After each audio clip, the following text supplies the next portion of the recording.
Hi guys, welcome back to the channel. Today I'm at Brent Cross Shopping Centre in northwest London. Just gonna have a look around. I'm on the hunt for my next watch, which needs to be like the best everyday kind of dad watch, suitable for, you know, just everyday life. GADA watch, if you will. Go anywhere, do anything kind of style. It's got to have 100 meters water resistance, good lume. I'd say in the range of like 37 to 40 is ideal millimeters, like size, case size. Case material, it could be steel, titanium, doesn't really matter to me. So yeah, just gonna see what they've got. I know there's a Goldsmiths, Watches of Switzerland, I believe. There's a few watch shops in there for sure. So yeah, we'll have a look. Today, wrist check. Wearing my Grand Seiko SBGX 261. It's my daily, love it.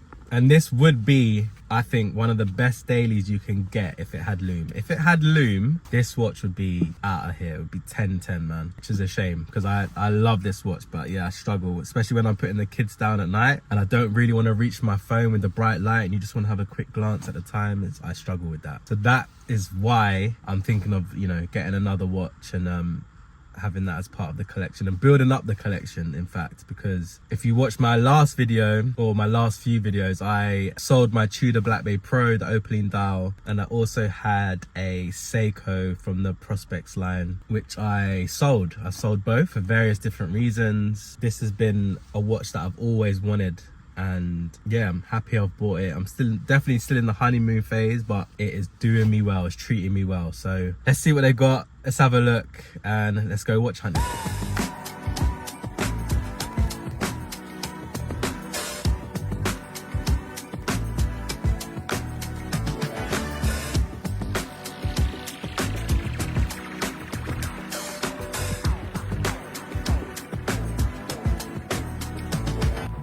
So first up, I tried on the new Seiko SSB 479P1. It's a chronograph, quartz movement, it's got hardlex crystal, 38.7mm case. And for the price, I think you're getting a lot of bang for your buck here. It wears like a dream. Keeping it in the Seiko family, I tried on the Solar Speed Timer chronograph next. Sunburst grey dial with a blue bezel, 42mm case, which is a bit bigger than I usually like. But because it's got a 45mm lug to lug, I think I can pull this off. Now this is a bit of a wild card for me, but the pink was popping, so I just had to try it on. And surprisingly, I would wear this. It's the Citizen Suyosa in 37mm, bright pink dial, integrated sports watch look. For the price and a pop of colour and a bit of fun, I would buy this. Now, if you're in the market for a Tissot PRX, I think you should really consider the Citizen Senshin. It's in super titanium, 39mm case, got a textured dial, eco drive movement. It wears really well on the wrist, and for £400 I think it's a steal. Next I headed over to Watches of Switzerland to try on the new Longines Spirit Pilot. It's in stainless steel, 39mm case, micro adjustment class, applied numerals on the dial with a touch of gilt.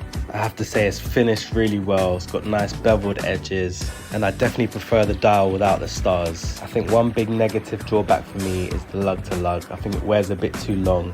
When they released this in a 37mm, it's game over. Next up, I walked over to Goldsmiths, had a look at their Seiko collection. These are definitely the next tier up from H. Samuel. I tried on the SPB 383 with the black dial.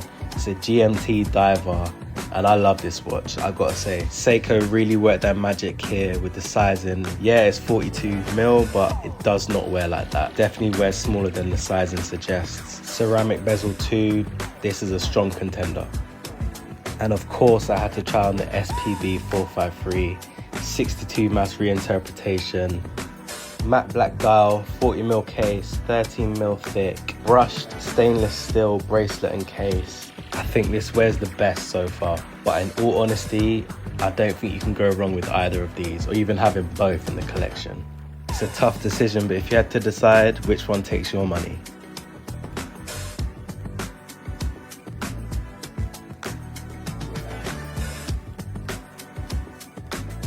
This boutique also carried Tudor, so of course I had to have a look. I was hoping they had the new Ranger in 36, but they didn't. So instead I tried on the Black Bay 1 in 39.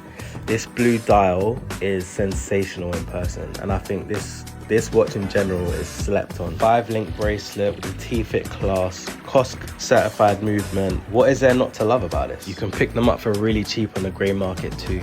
Also tried on the Black Bay 54, 37mm case. That with the 11mm thickness adds to its vintage charm. As comfortable as the rubber strap is, I would definitely buy it on the bracelet. This is for sure up there for me, but I definitely want to see what Tudor have got cooking for watches and wonders this year. So let's see. Thanks for watching, guys. Let me know in the comments what go anywhere, do anything watches you recommend, what brand you're into. Something sporty, something a bit rugged that can just, you know, handle everything. Thanks for watching, and subscribe if you're into this kind of content. Stay tuned because there's a lot more coming. Peace, guys.